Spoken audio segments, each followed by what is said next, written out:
You want to know a secret? I'm 106 years old and I wake up happy. Not every morning. I'm not a liar, but most mornings. And people, they look at me like I'm crazy.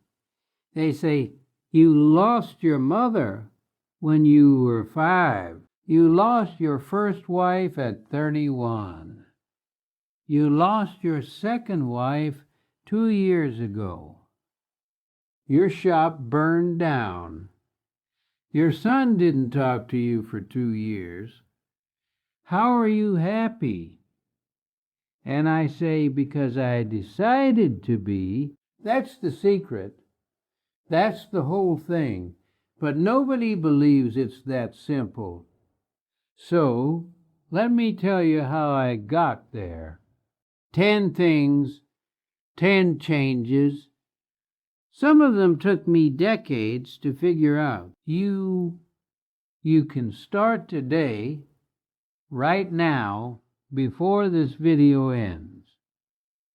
My name is Salvatore Benedetto. My friends call me S. I was born in Napoli, Italy, March 15th, 1919, in an apartment that smelled like leather and olive oil because my father was a cobbler and my mother cooked with enough garlic to keep the vampires out of all of southern Italy. I've been making shoes since I was 10 years old. I've buried 2 wives, raised 2 children, rebuilt my life from ashes, literal ashes. The shop burned down in 78, and I'm still here, still making my coffee, still yelling at Jeopardy, still tying my shoes the way my mother taught me before she died, coughing blood into handkerchiefs she'd embroidered herself. So, you want to be happy. Here's what I learned. The first thing, I made a ritual I could control. Every morning, every single morning, for almost 100 years, I make espresso, same mocha pot I brought from Italy. In 1928, my father packed it in his leather satchel with his cobbler's tools when we came to America. I was 9. We had $40. We didn't speak English. We shared 2 rooms with 15 people and 1 bathroom where you learn to hold it or fight for your turn. But every morning my father made coffee. The smell of it, the sound of it, bubbling up. It was the one thing that was ours. The one thing nobody could take. You need that. You need something small that belongs to you, that you do every day, that tells your brain, I'm still here. I'm still me. I don't care what it is. Make your bed. Stretch for 5 minutes. Write 1 sentence. Walk around the block. But do it every day. And do it first before the world gets its hands on you. My Gloria, my second wife, God rest her, she had her ritual too. She'd sit on the edge of the bed every morning and say out loud 3 things she was grateful for. Sometimes it was big things. Her health, her family. Sometimes it was small. I'm grateful the coffee's hot. I'm grateful my knees don't hurt today. I'm grateful S didn't snore too loud last night. She'd look at me and wink when she said that one. She taught me that gratitude isn't about feeling grateful. It's about saying it out loud to yourself. Your brain believes what you tell it, so tell it something good. The second thing, I chose to get up, not physically, although at my age that's an accomplishment too, but mentally, emotionally. When Anna Maria died, my first wife, she was 28. I found her on the roof of our building in Brooklyn. She'd been hanging laundry. The sheets were still wet. She was wearing a yellow dress, and I couldn't look at that color for years afterward. Brain aneurysm. No warning. 1 minute she's singing Torah Sorrento while she pins up the sheets, and the next minute she's gone. That was 1951. I was 31. I had 2 small children and a hole in my chest where my heart used to be. And every morning I had a choice: lie in bed and let the grief swallow me, or get up and be a father. I got up, not because I'm strong, because my kids needed breakfast, because Enzo Jr.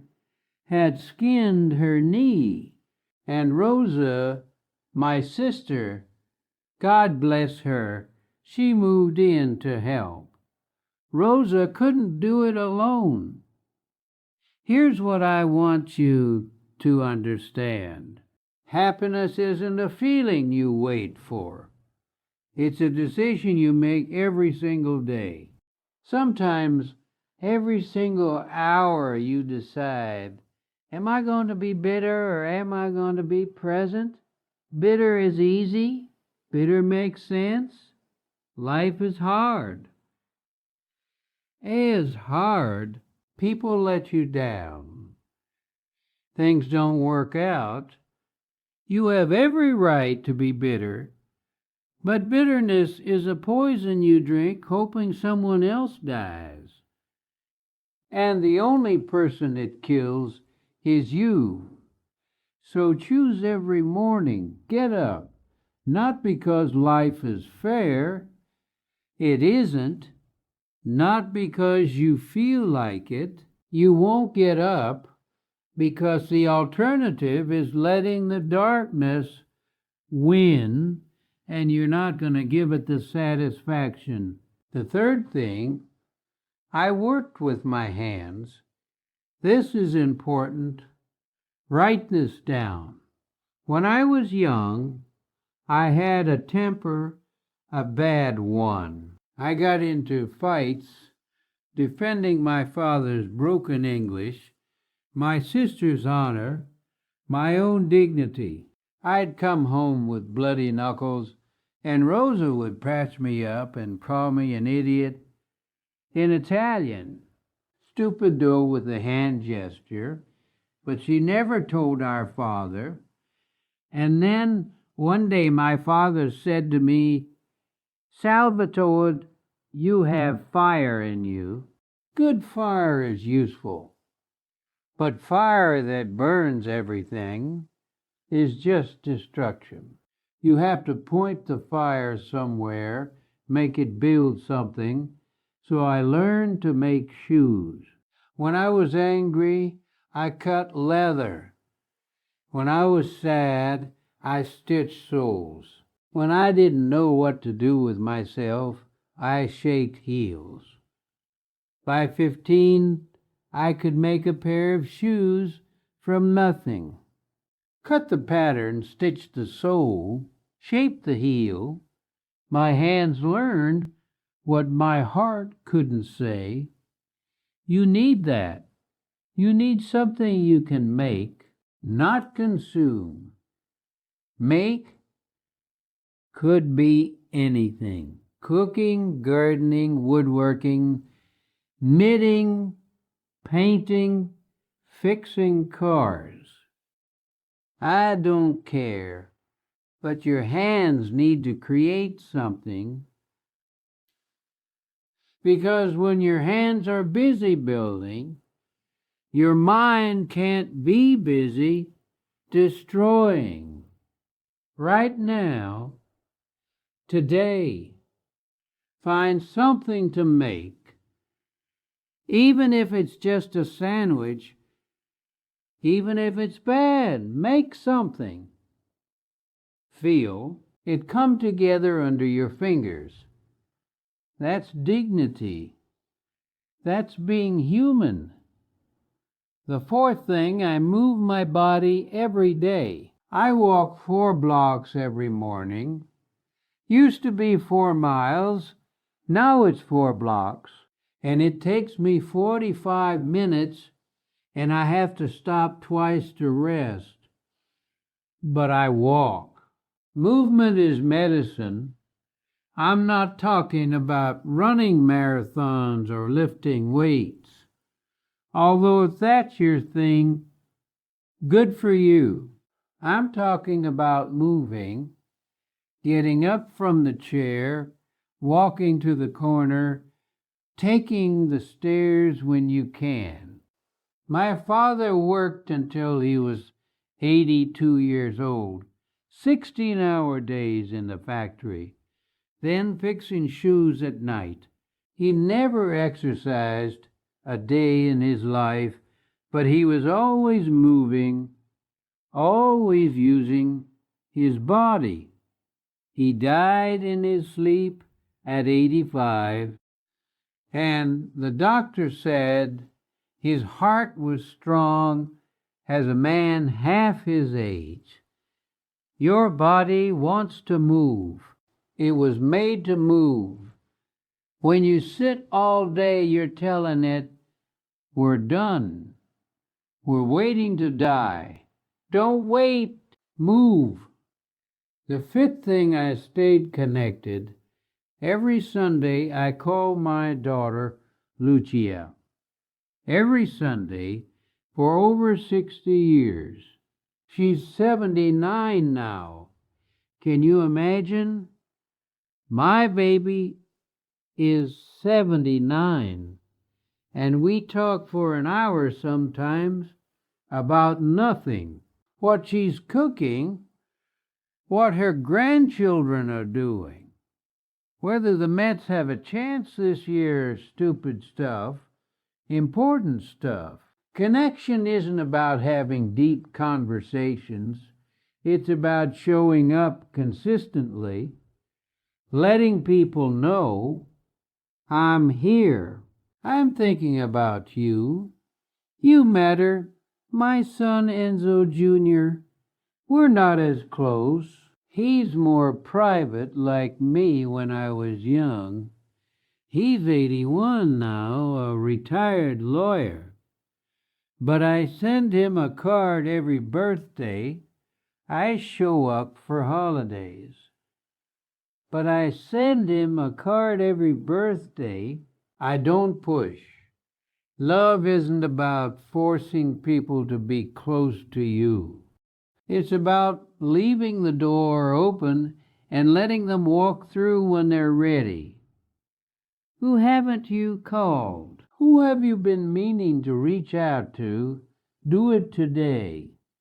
Not next week. Not when you have time. Today. 5 minutes.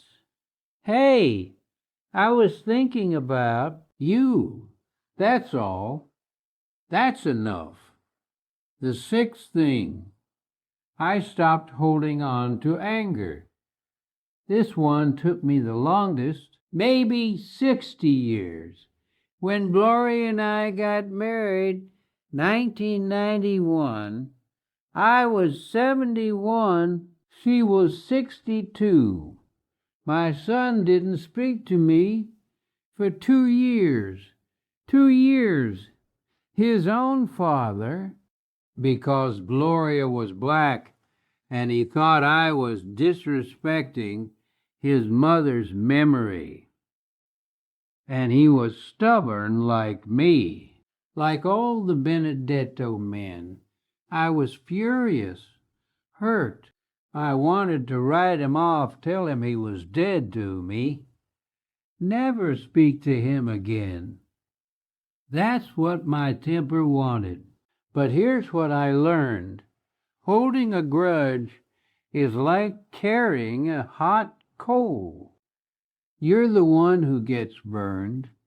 The other person, they're living their life. They might not even think about it, but you're waking up every day with that anger sitting on your chest, taking up space where something better could be. I wrote Enzo Jr. a letter. I said, "Your mother taught me that love doesn't run out. It isn't pizza. One slice for her, none for anyone else. Love grows. It makes more of itself. I'm not replacing your mother. I'm honoring what she taught me about joy. I'm honoring what she taught me about joy." He came around eventually. It took time, but I didn't lose my son because I was willing to let go of my pride. You're holding on to something right now, some anger, some resentment, some grudge you've been nursing for years. I'm asking you, not telling you, asking you, is it worth it? Is it worth the space it's taking in your heart? Let it go. Not for them, for you. The seventh thing, I let myself love again. After Anna Maria died, I didn't date for almost 20 years.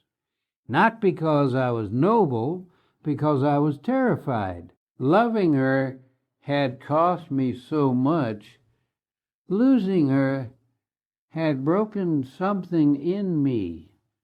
I thought if I never love anyone again, I can never hurt like that again. That's true, but it's also a prison. Gloria walked into my life at a church potluck in 1990. She told me my meatballs were dry. I told her chocolate. Cake shouldn't have raisins. We argued for 20 minutes, and then she asked if I wanted coffee, and something in her eyes reminded me that I wasn't dead yet. We had 33 years together, 33 years of arguing about Sinatra versus Nat King Cole. It was Sinatra, obviously, but I let her think it was a debate. 33 years of holding hands, walking down the street while people stared at the old Italian man and the black woman. Let them stare. Fear of judgment is just fear of living. She died in January 2024 in her sleep. I woke up holding her hand, and it was still warm. I miss her every single day, but I would do it again. I would love her again, knowing I would lose her because the 33 years of joy were worth the pain of losing her. Love is not about protecting yourself. Love is about being brave enough to lose. If you're holding back from a person, a passion, a dream, because you're afraid it won't work out, you're already losing. You're just losing slower. Be brave. Love anyway. The eighth thing I let people help me In 1978, my shop burned down. Electrical fire, Benedetto's fine shoes in Bay Ridge. 26 years of work gone in one night. I was 58, standing in the ashes, and I thought, this is it. This is how it ends.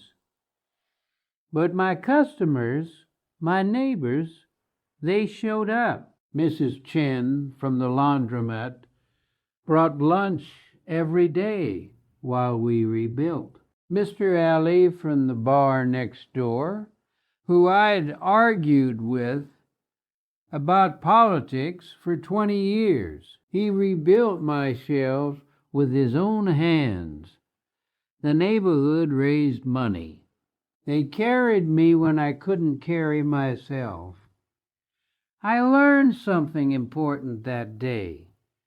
You can't make it alone. You weren't meant to. Asking for help isn't weakness. It's wisdom. It's saying, I'm human. I can't do everything. I need my people. Let people help you. Let them bring you food when you're grieving. Let them watch your kids when you're overwhelmed. Let them loan you money when you're short. And when it's your turn, because it will be, show up for them. That's community. That's how we survive. The ninth thing, I carried my dad with me.